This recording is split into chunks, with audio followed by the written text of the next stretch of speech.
Hey, welcome back to the Gambling Gardeners. Today we're going to be talking about that tricky time of year between late winter and early spring. We're going to start getting stuff in the ground and we're going to see if it pays off. So we're going to be doing everything spring today. We're talking about the transplants of the seedlings we started indoors. We're going to be showing you some construction that we're doing because we are expanding our garden, getting bigger beds. And we're going to show you things that we've already transplanted in the ground and seeds that we've planted directly sowed in the ground. So let's get in the garden and see if this gamble paid off.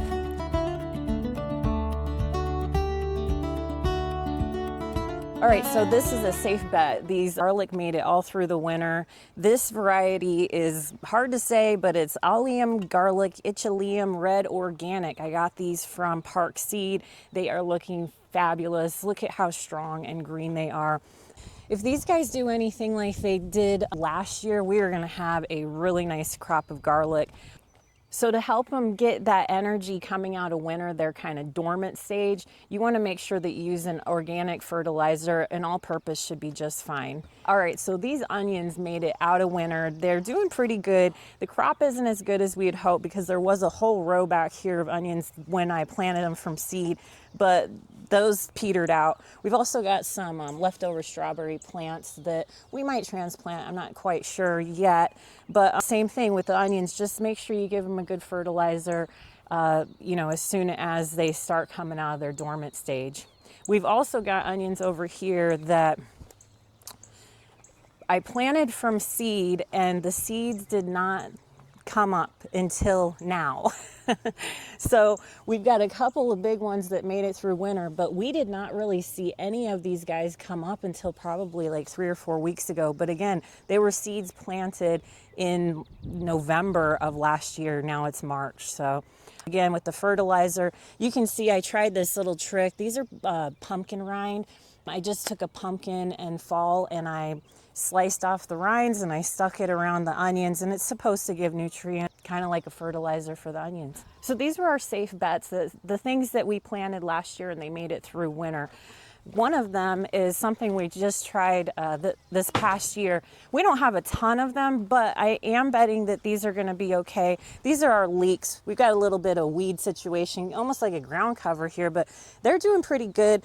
They look pretty healthy. So I think around May or June, they'll be ready to harvest. So talking about onions, we also just planted a bunch of onions in the garden here and in one of our new raised beds. We're going to be onion heavy this year, I really hope. But these were planted by sets, and you'll see those in like your local feed stores or your big hardware supply stores. This is the first year we've ever tried these. These are the reds, and then we've also got the Texas yellow sweets planted here. And we're hoping that these take off and that we have an abundance of onions. Also, what I want to talk about is here are some of our transplants. This is the cabbage that we started from seed indoors, transplant them outside. The weather probably won't have any effect on these even if we get one more frost because they are cold hardy. And then we've also got our broccoli back here.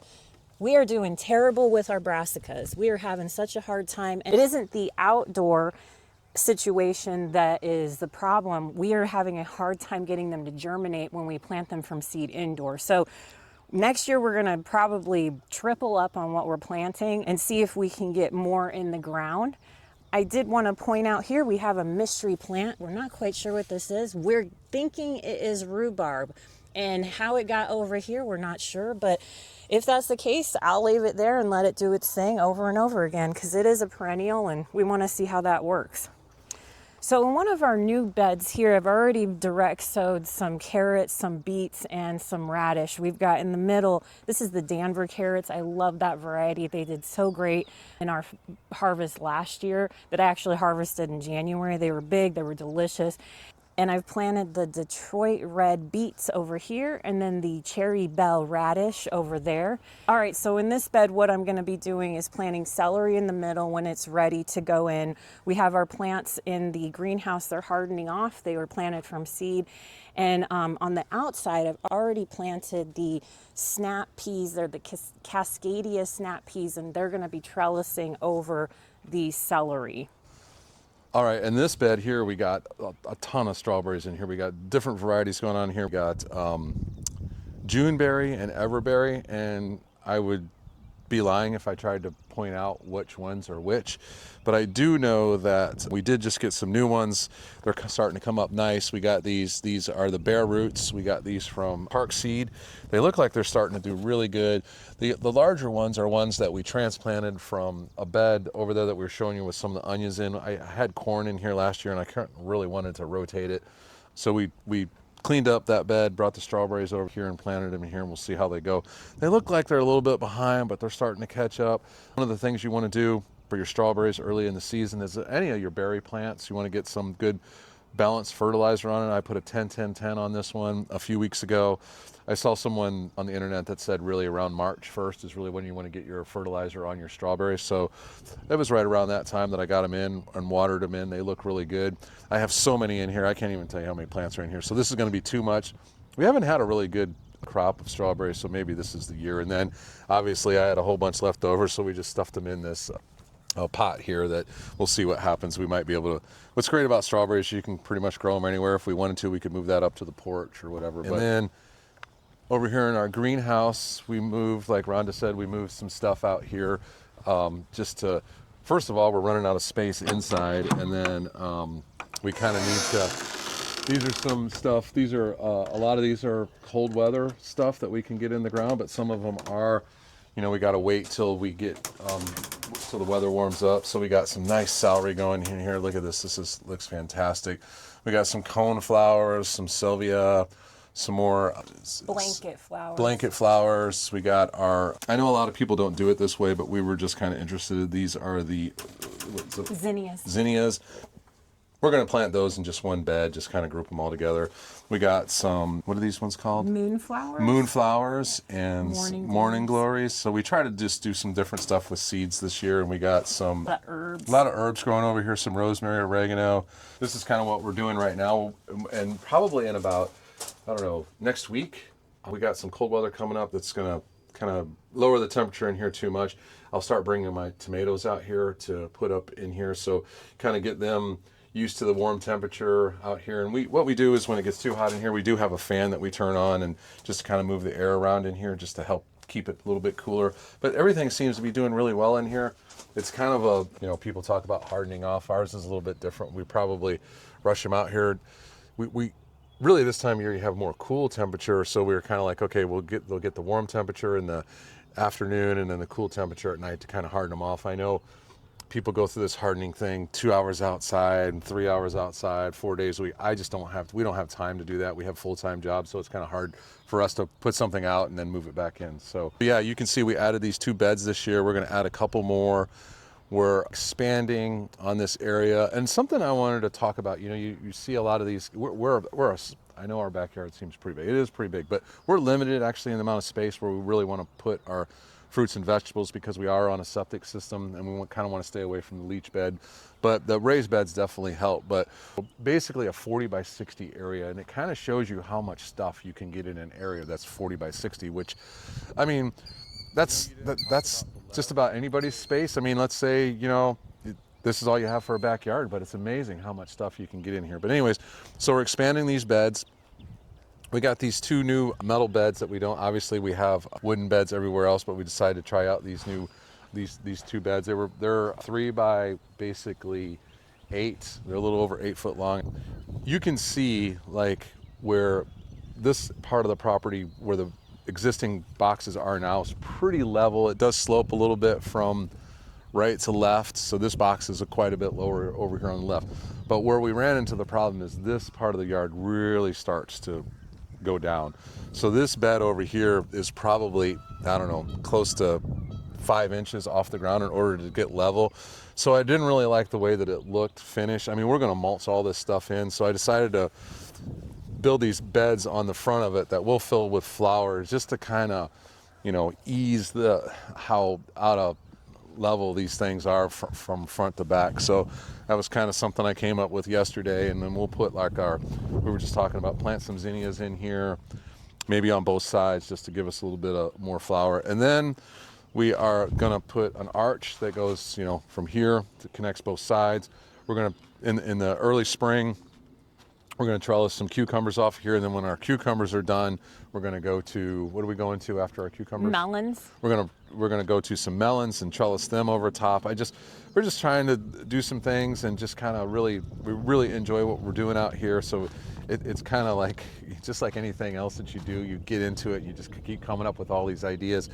But I think fortunately for me and for Rana, we're pretty much out of space. Now it's more just, okay, we got this is what we're going to plan for in the future, and and it really helps with being able to manage crop rotation. If you only have, say, 4 boxes, and you really want to manage crop rotation, this really helps. That like next year we'll have something totally different in these boxes, and we'll move things around. So in this bed, we've got perennial items. So we'll never really have to do much with this bed except for trim things down. And that's our asparagus. And you can see some of it's coming up. This looks a little weak, but you just trim that down in the fall, and it just comes back every year. So this will be a big bed of asparagus. And then over here, we have our artichoke.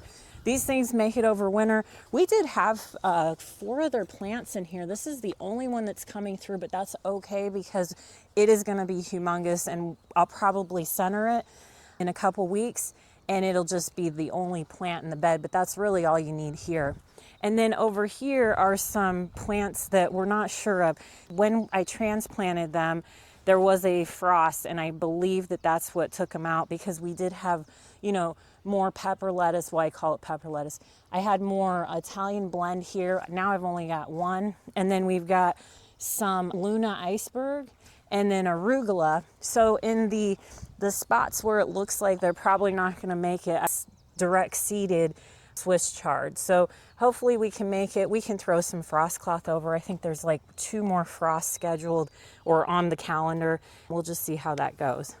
So not only in the garden, but in these 2 beds, we've already planted our potato seeds. If you go back to our video last week, you can see how we planted these potatoes and what we're doing here. But essentially, we're taking a cover, we're leaving it on the potatoes for the entire growing season, and then the experiment is just to see how they turn out against the potatoes that we planted in this raised bed without a cover, and the potatoes that we've planted in the garden, the ones next to the leeks.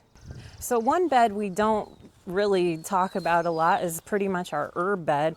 We've got a couple of things growing in here that aren't herbs right now, but these all made it over winter. These are blanket flowers that I planted last fall. They're looking really good and healthy. And then this parsley, what a champion. I mean, look at it. It's so healthy.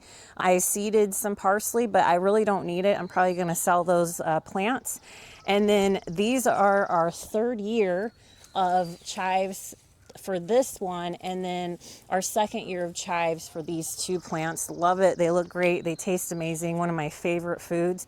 And then over here I've got some new seeded oregano, and then this lavender made it through the entire winter. It looks fantastic. It's got new growth. It smells great. And I was really surprised about this spinach. I had probably put 50 seeds in the ground trying to get a fall crop of spinach, and nothing was germinating, nothing was happening. And come to find out, in January, all this beautiful spinach came up, and I'm pretty excited about it. All right, that pretty much wraps up our tour for the late winter, early spring crops that we have in the ground now. We got about another month before we start putting anything in the ground, you think? With our tomatoes, our warm weather stuff. We do have some like cucumbers and things like that we're going to direct seed, right? There's a handful of stuff like that we're going to do.